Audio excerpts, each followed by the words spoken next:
What's good? What's good, everybody? Welcome back to another episode of The Urban Platform Speaks. Make sure to like and subscribe to the channel as you tune in and check out the content. And with that being said, man, I want to speak on a post. This guy right here on the left hand side of my screen posted that he don't think that Cam Boozer will be in the NBA for that long. He don't think he's not impressed with Cam Boozer's game.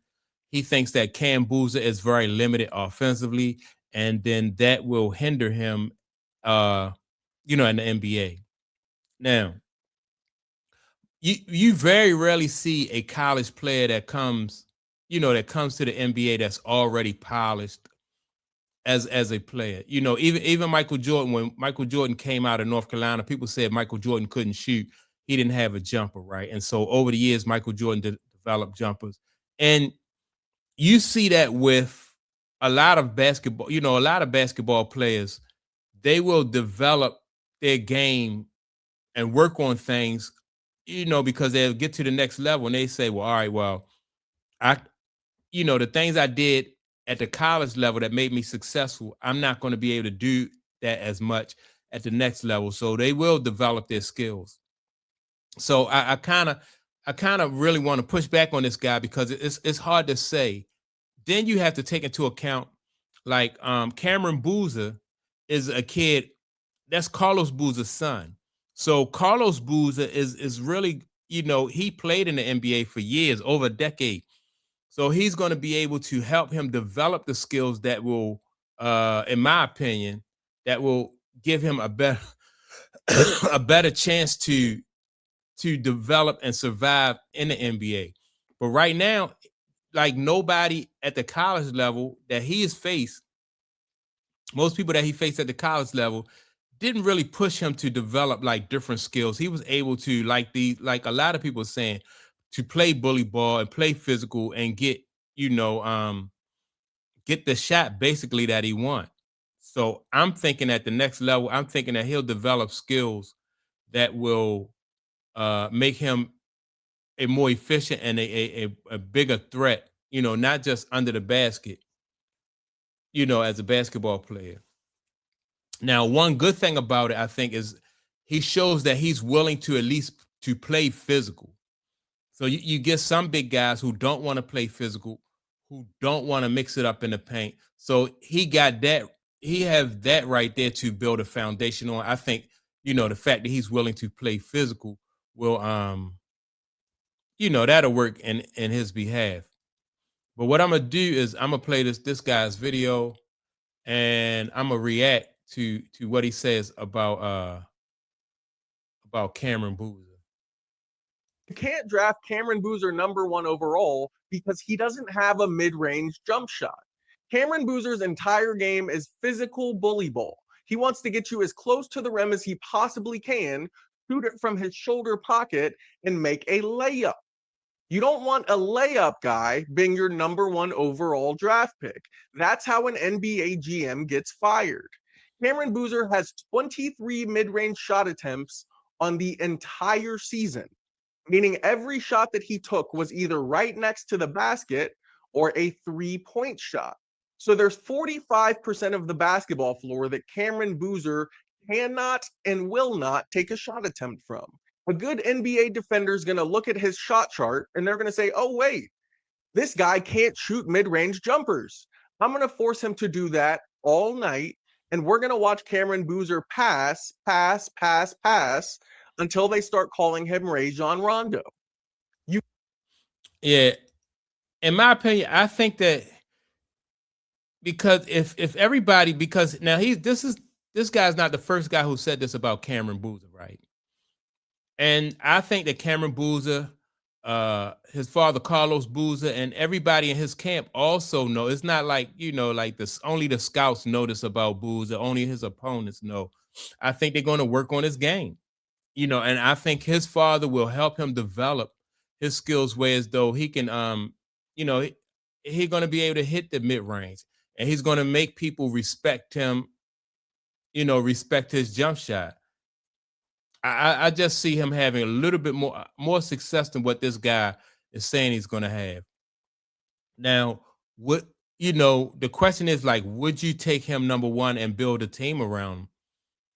And I don't know if if if somebody's going to take him at the number one pick and build a team around him with because he didn't display like his full skill set in my opinion.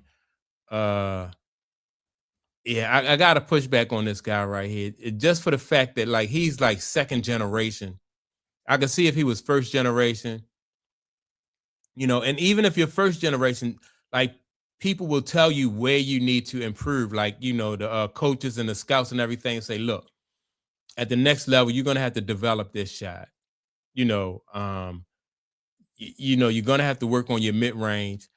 You're gonna have to work, be a little bit better at getting to your spot as far as like giving people a head fake and either going left or going right. So I think there's some things that he's going to work on.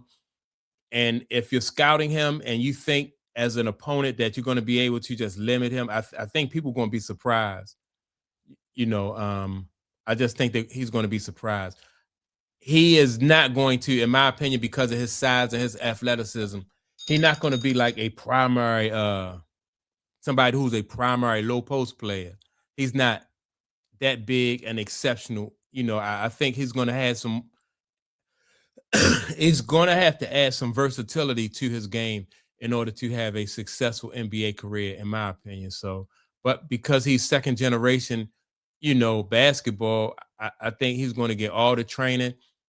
He seems to be a kid that listens to his father, so I think he's going to be all right at the next level. Now, how great he will be, that's going to be up to him. That's why I just said, but I don't like. I think this guy compared Cameron Boozer to Jaleel Okafor. Let me go back and listen and see what else he had to say about this kid. You can't draft Cameron Boozer number one overall because he doesn't have a mid range jump shot. Cameron Boozer's entire game is physical bully ball. He wants to get you as close to the rim as he possibly can, shoot it from his shoulder pocket, and make a layup. You don't want a layup guy being your number one overall draft pick. That's how an NBA GM gets fired.